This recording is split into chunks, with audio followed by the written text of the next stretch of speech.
Okay, here we're going to talk about antigen processing and presentation. And so, of course, an antigen is any molecule that is able to induce an antibody response. And so for processing and presentation, we are actually referring to T cells, not B cells, because T cells can see antigen directly. And so T cells, in order to become activated, are going to require processing of pathogens. Okay, so just as an overview, keep in mind we're talking here about our acquired immune response. So let's center ourselves.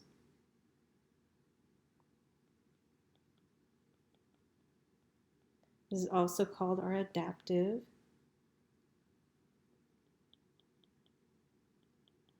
And this is going to be B cells and T cells. Now the difference is T cells require MHC and B cells see antigen directly.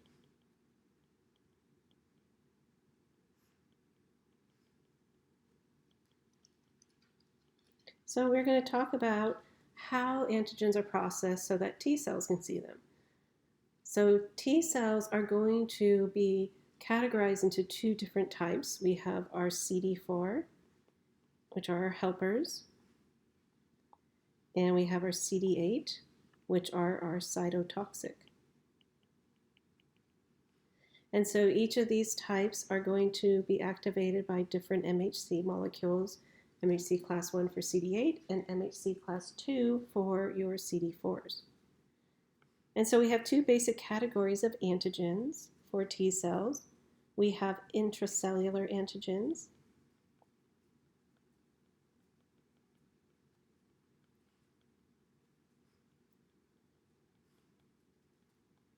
and this is often called endogenous.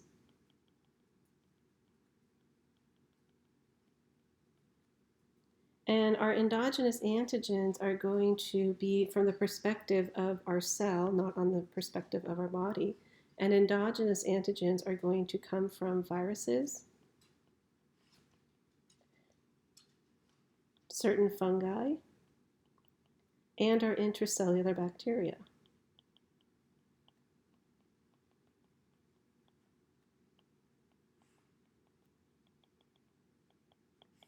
Now, the other category of antigens come from our extracellular compartment.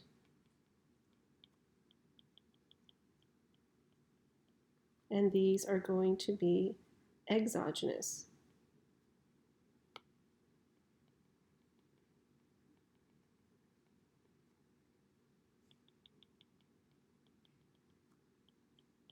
And these exogenous antigens are going to come from extracellular bacteria primarily.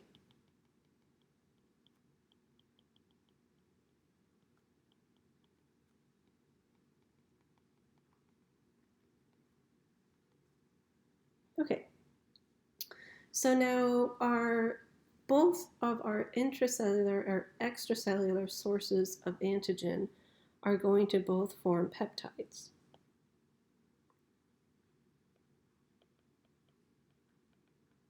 And these peptides for intracellular are going to be about 8 to 10 mer. And these are going to get loaded on MHC class 1.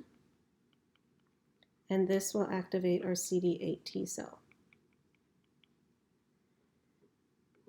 In our extracellular, we are also going to form peptides. These are going to be about 20 mers, 20 amino acids. These are going to get loaded on MHC class 2, and this will activate our CD4 T cells. And so the processing of intracellular and extracellular exogenous or endogenous antigens is different because you are going to load them onto different MHC molecules and they are going to activate different T cells. Now you might say, well, if you have a virus infection, of course you want to activate CD8 T cells, but don't you also want to activate CD4 T cells? And so there is a process that's referred to as cross-presentation.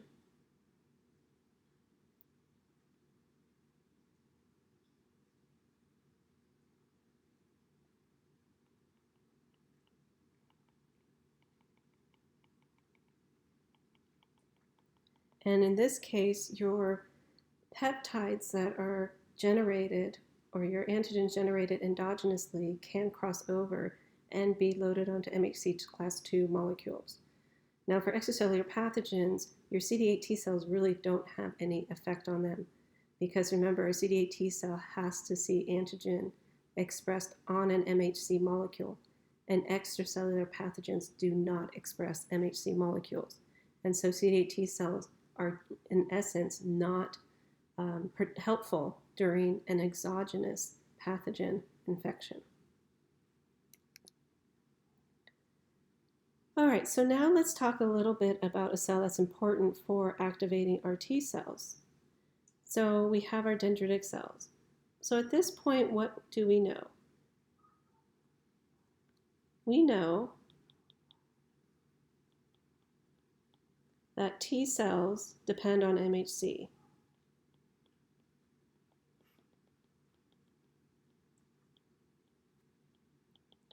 We also know that T cells are specific for one peptide.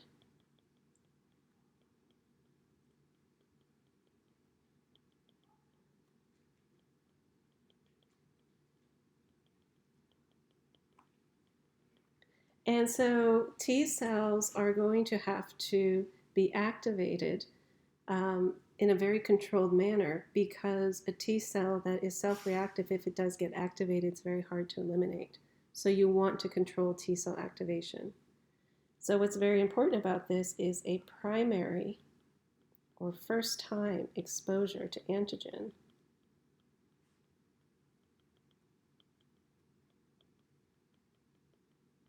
And of course, this is a T cell, so the antigen is peptides. It has to be by a dendritic cell.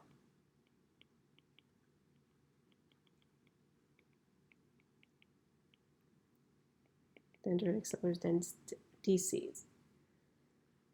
Okay, so why is this the way it is? Well, let's think about what's going on. We already have talked about what happens in a tissue. So in our tissue, you have tissue-resident macrophages. And if a bacteria comes along, these are going to eat the bacteria and they're going to try to kill the bacteria. You also have our tissue-resident dendritic cells.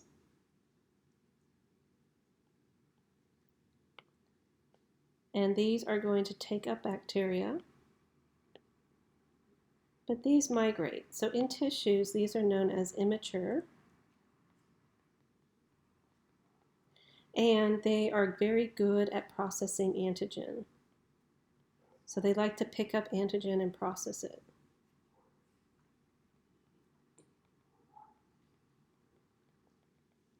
Now the dendritic cell does not stay in the tissues. So this will be blood or lymph. The dendritic cell will leave the tissue and go into the secondary lymphoid tissue, so a lymph node.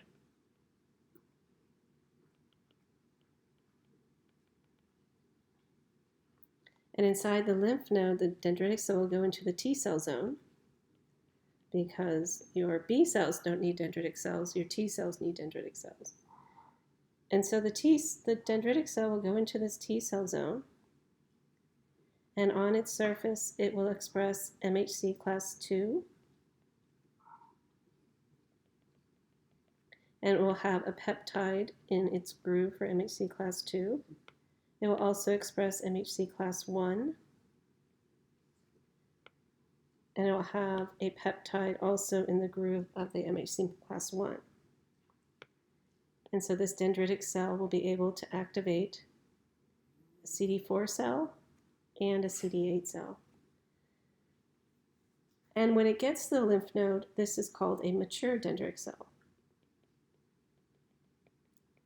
And it's very good at presenting antigen.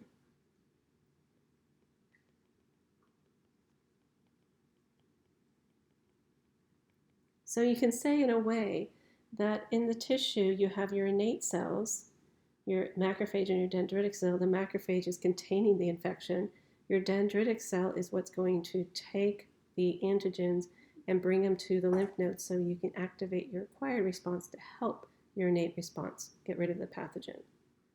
So some properties of dendritic cells is one, they have many dendrite processes.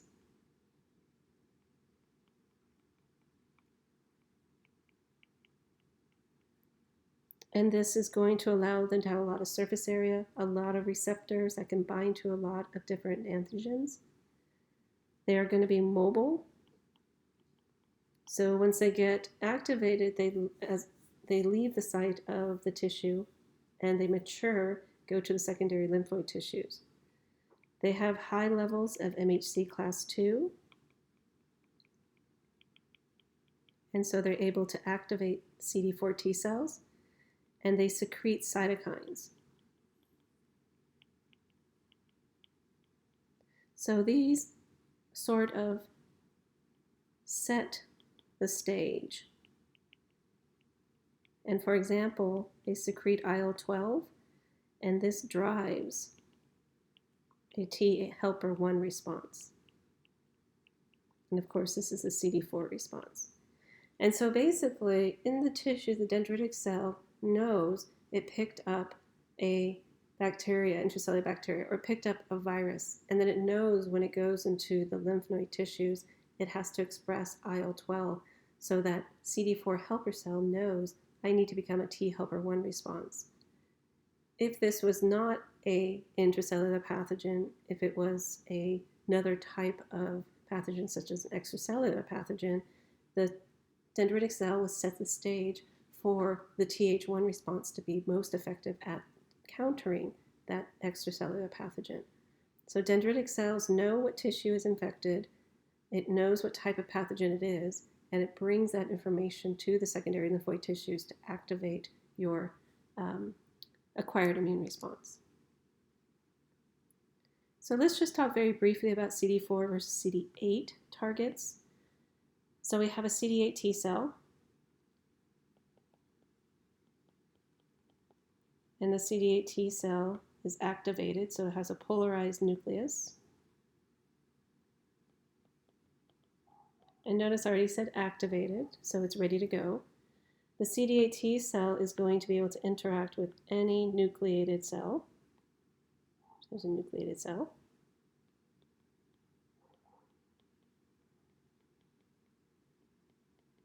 And the any nucleated cell, as we've talked about, can express MHC class I.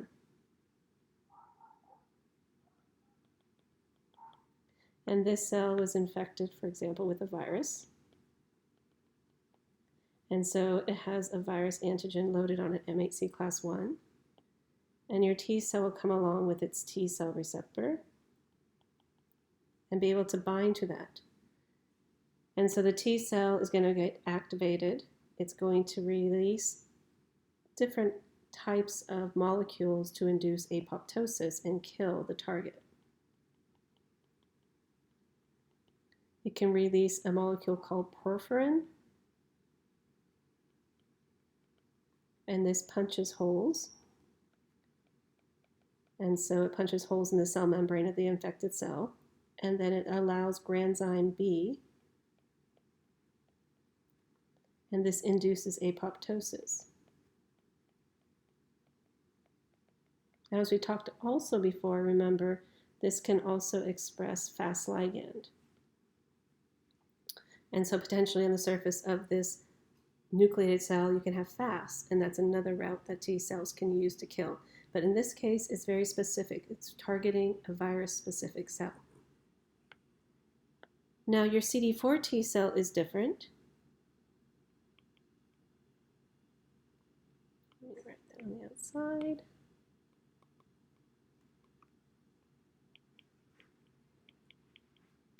Now, this is a helper cell. It also will be polarized when it's activated. Now, the activated polarized CD4 T cell can interact with a B cell. A B cell will express MHC class II.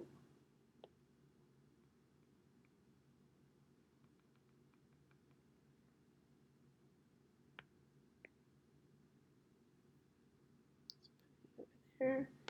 And then you also have another cell. You have a macrophage. A macrophage will also express MHC class II.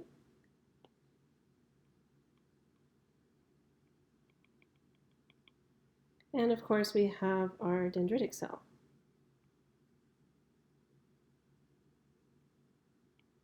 And our dendritic cell will also express MHC class II.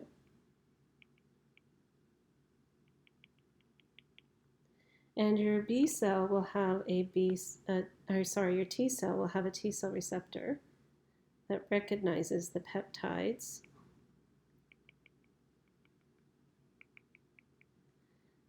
from the particular virus.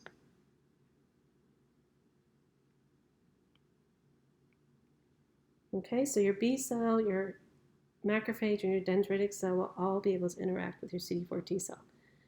Now, your CD4 T cell is still a helper. It can provide help to your CD8 T cell, and it's going to be indirect through cytokines. And one of the important ones are IL-2, which is a growth cytokine.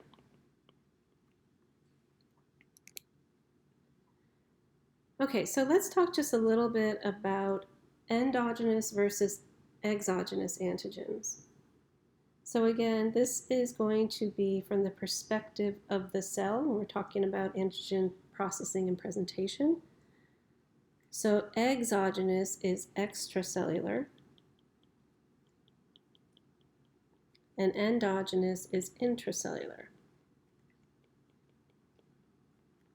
And so for extracellular or exogenous, it's going to be extracellular bacteria. And the extracellular bacteria will be taken up. So here's our bacteria with this little flagella. And it's going to be taken up by the cell in an endosome.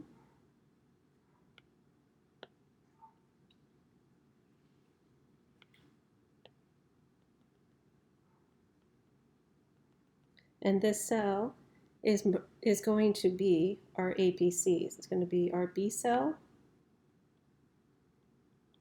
our macrophage, or our dendritic cell. They'll all use different receptors. Our B cell will use a B cell receptor, for example, or the antibody on the surface. Macrophage and dendritic cells can use many receptors. They have scavenger receptors, toll-like receptors, all kinds of receptors that will help them to bring in this extracellular bacteria. Now on the endogenous side, you have your cell. And then in this case, you're going to have a virus, for example. Here's a receptor.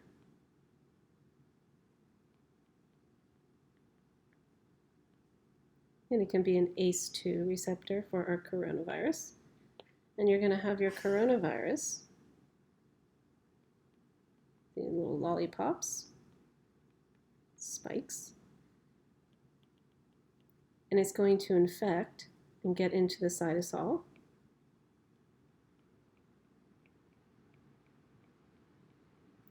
Now this coronavirus will do many things. It will replicate, etc. But also what it will do is it will be degraded. And it goes through the proteasome.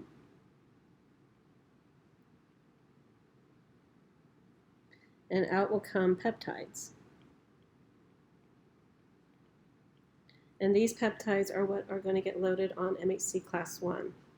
Now this can be a virus, or an intracellular bacteria, or pathogen.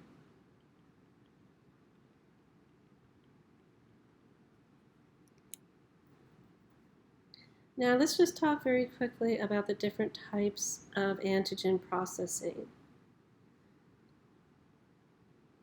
So the first type of antigen processing that we're going to talk about is exogenous. And so for our exogenous antigen processing is when we have something from the outside coming in. And so here we have our cell.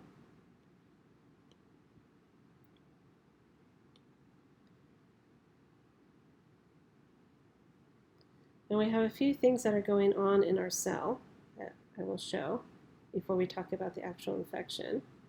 We have our nucleus. And in our nucleus, we, of course, are going to go from DNA to messenger RNA. And this is going to go out into our endoplasmic reticulum.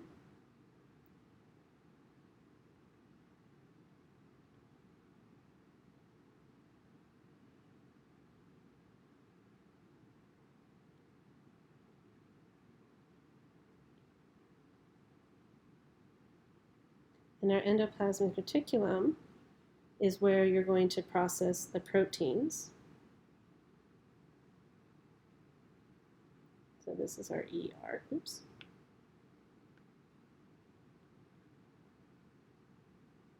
And so you're going to get proteins. And so we are going to get our MHC class 1 and MHC class 2 generated this way, but they're going to go in different locations. We are going to have our MHC class 1 embed in the membrane of our endoplasmic reticulum.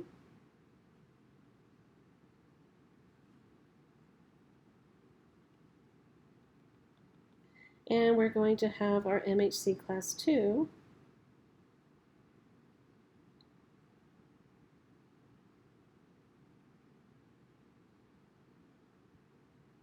and it's going to be packaged and embed into the membrane of an endosome.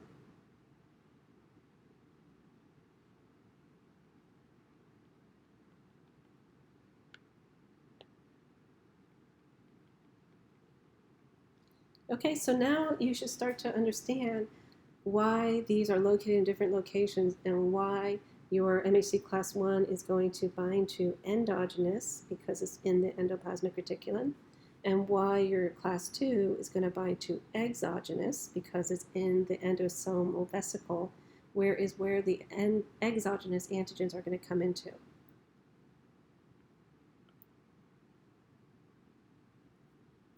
I'm just going to copy this, save me time. Okay, so now let's talk about our bacteria. We have our exogenous bacteria, the flagella, and they will be picked up and they will be put into an endosome compartment.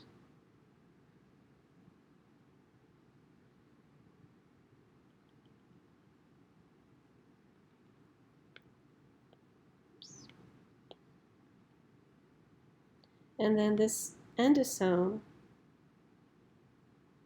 will fuse with a lysosome.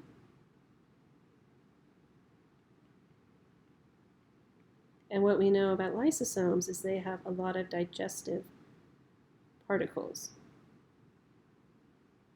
So the lysosome endosome compartment will break up these bacteria into peptides.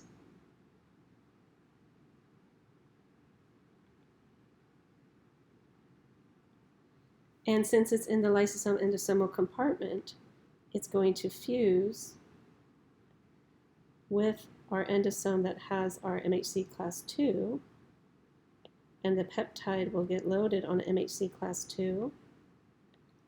It will then go to the surface, and your MHC class 2, with its peptide, will present antigen on the surface of the cell.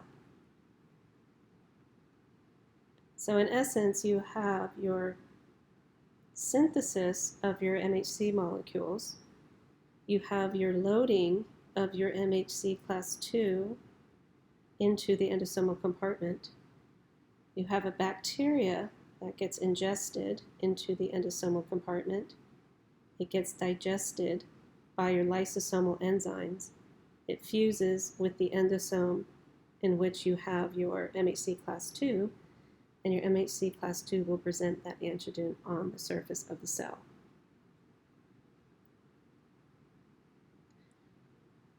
So this is an example of exogenous. extracellular antigens. And these can be many different types. It can be a pathogen that gets taken up, as is shown here, and they will get processed for presentation on MHC class II molecules. And so this is known as the endosome pathway.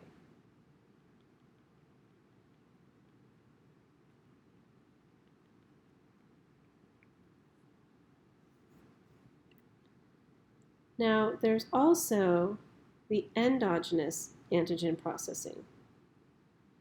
So again, we start with the same cell. The same cell has DNA, makes the messenger RNA for both class II and class I antigens. And so in this case, you're going to have your class 1s now embedded in your ER. And with an endogenous presentation, you are going to have a virus, for example. So we'll draw our virus. So we have our little coronavirus with our little lollipops. So here's our virus. Our virus or its proteins or its RNA will be fed through our proteasome.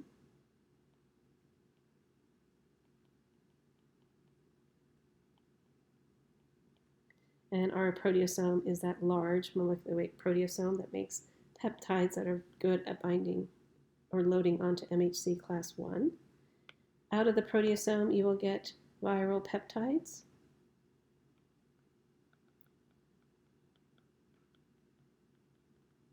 These viral peptides are in the cytosol. And so they will be given entry into your endoplasmic reticulum via TAP. This is the transporter for antigen processing protein that's on the surface of your endoplasmic reticulum. And it allows the peptides to get entrance into the ER. The peptides will then load on MHC class I molecules. And the MHC class I molecules will then be packaged into an endosome particle.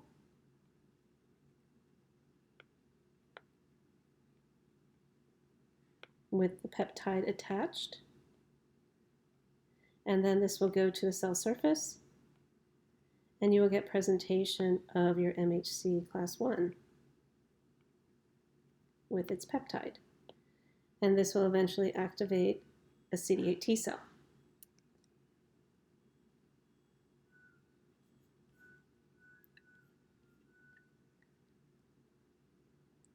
Okay, so the process of antigen presentation is basically after you have your MHC molecules on the surface with your antigen, they're able to now interact with the T cells.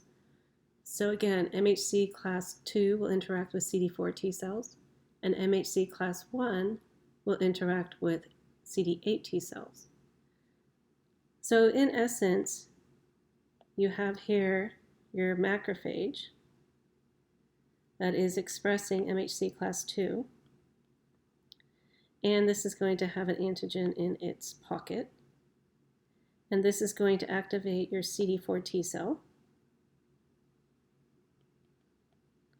that can bind to that antigen, and that CD4 T cell is going to become a helper cell. Now this can provide help to the macrophage, and this help is going to be given in several forms. One is cytokines, one is actual direct cell-to-cell interaction, which we'll talk about. And then the T cell will tell this macrophage to become a better killer.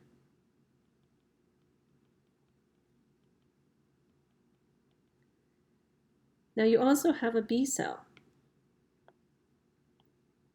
A B cell has on its surface its antibody or antigen receptor, but it also has on its surface MHC class II.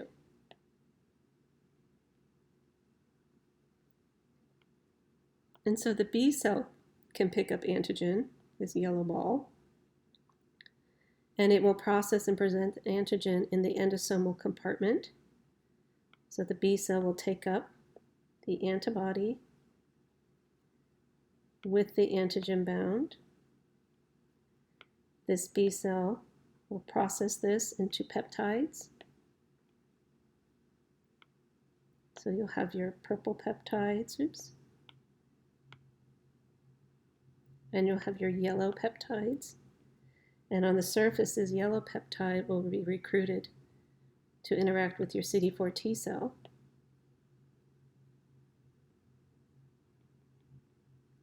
It'll interact with that yellow peptide, and it'll also give help to the B cell. And so this help for the B cell is different than the help for the macrophage, because the macrophage was told to become a killer. But for the B cell is told what kind of antibody to make. And it could be IgG, for example. It could be IgE. It depends what the CD4 T cell is trying to provide help for, what kind of pathogen it is, as to what kind of antibody will be made. And then, of course, we have our macrophage that can also present antigen to our CD8 T cell. And our CD8 T cell is going to come along. It's going to recognize that antigen.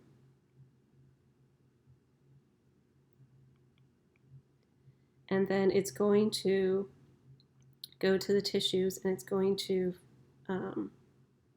find an infected cell, or I can just make it really simple here. We have an infected macrophage. So here's our infected macrophage. And the CD8 T cell can kill the macrophage.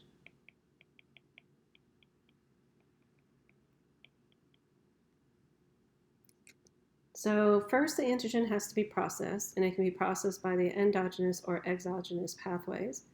And after the processing, it moves on to presentation. And the presentation is that it can be, if it's class 2, activate CD4s. If it's class 1, it's going to activate the CD8 T cells. Now, just a little bit about pathogen evasion techniques. We have several pathogens that are able to inhibit antigen processing and presentation. So we have Mycobacterium tuberculosis.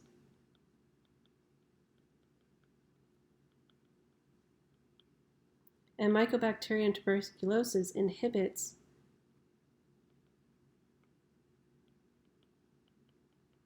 phagosome-lysosome fusion.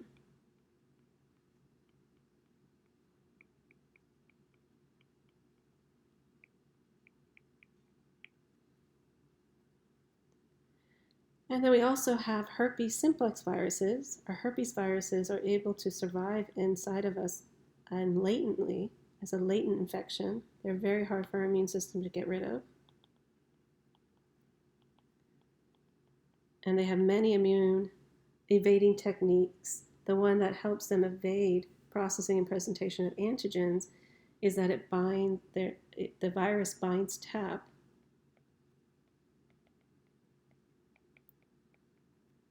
and prevents peptides entry into ER.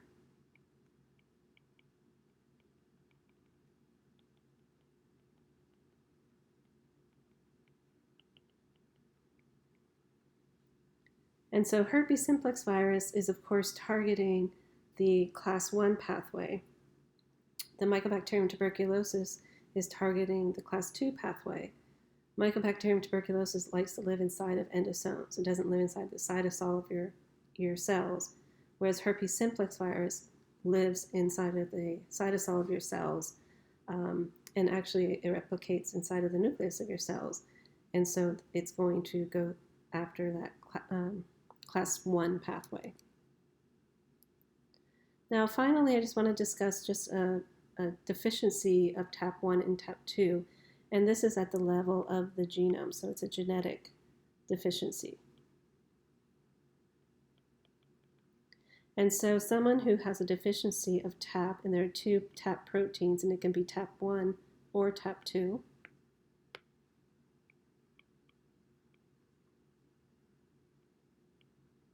And so, of course, you'll have different variations of this, but you're going to lack MHC class 1 because MHC class 1 can't go to the surface unless a peptide is bound.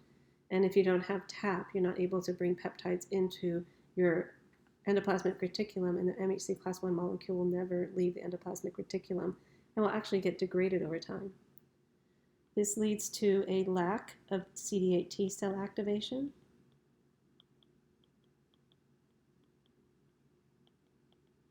And so this is going to impact a lot of responses to our major pathogens, especially our viruses. You have a normal antibody response.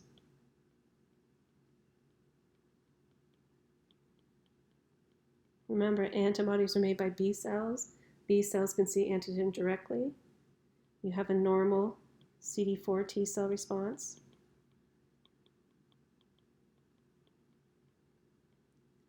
And you, unfortunately, the individuals have chronic upper respiratory conditions.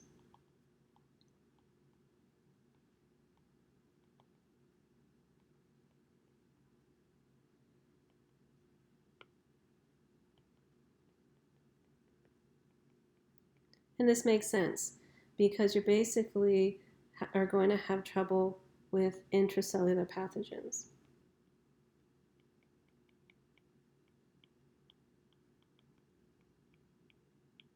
And the key one is going to be virus infections. And a common virus infection, of course, is respiratory infections, RSV, our colds, our flus, measles, etc. So they're all going to have problems with those types of infections. Okay, thank you, and that is all.